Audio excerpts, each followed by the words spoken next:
其实我觉得体力负担当然是很大啦，但这心情还蛮愉快轻松的。啊，对，我觉得这场选战打到这边的话，当然我个人啦，他们觉得个人学习收获很多啊。那第一个当然是这是一场我从来没打过的选战啊。那我也说过，就是坦白讲，好像也不是我最擅长的选举类型。我选举类型基本上都是冲锋陷阵嘛。可党主席选举，你跟谁冲锋陷阵啊？对不对？那就你会觉得说，基本上会自己克制自己，好，不断克制自己。那在一般选举也好，罢免也好嘛，啊，那基本上就是冲锋陷阵嘛，跟民进党直球对决嘛。那在这边大体上就是很单纯的，像我这次定位就很单纯，说自己的信念、想法，我的主张做法，那我过去曾经付出的经验所以就比较集中在说呈现正面的这一件事情，就自己到底的想法跟我的主张是什么。但是但另外一面也会看到，就是说基本上也交很多朋友啦，就是因为这个是一个全国性的选举，它是一个很特殊的全国性选举就是它选区是全台湾但是人很少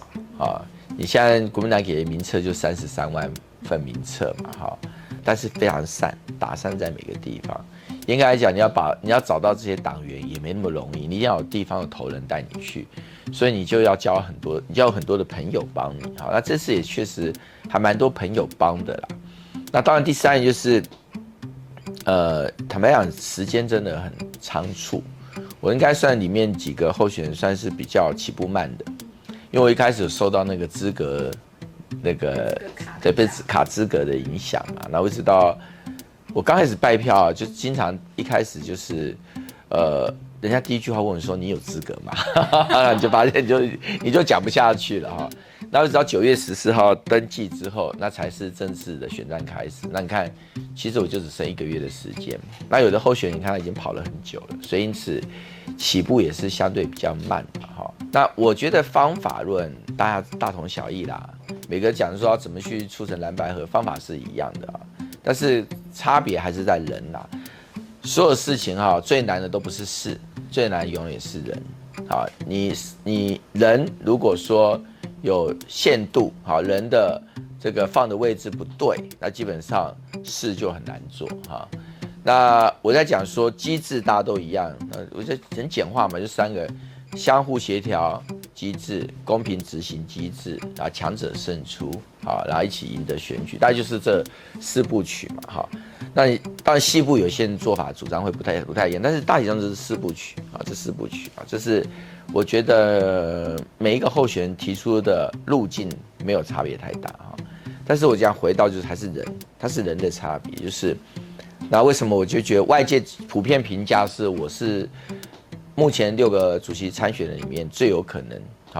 就是执行蓝白合成功的一个参选人，原因是因为信任这信任就是因为我跟民众党长期互动，包括柯文哲的个人关系，包括跟黄国昌，你会发现就是说基本上的在国会的合作的默契它使得我多了比别人不一样的所谓的交情这件事情跟互动这件事情，他也不适合表态吧。事实上我觉得他现在基本上对于每一个参选都祝福这也是必然的事情对卢市长而言的话，我觉得他还是必须保持中立嘛，他目前为止算是保持中立了那这点我倒觉得无可厚非啦因为党主席选举党内初选的时候终究对他而言可能每个人都有交情嘛所以因此我觉得他目前的态度对我很支持啦，也很鼓励他也说我像他弟弟一样对不对？所以情感上其实我们过去其实跟他也帮我很多啦，那当然我也会不断的在我的能力范围之内去支持他所以我们本身有很强的互信。但是我觉得他确实在这场主席选举里面他也不适合表态啦，所以他目前的采取态度是通通都祝福我认为这是对的。你喜欢、你想要想象的国民党是要往哪个地方走？你希望说有一个安全可靠的国民党主席，能够稳稳的带领我们打赢2026、2028的选举，这是一个价值。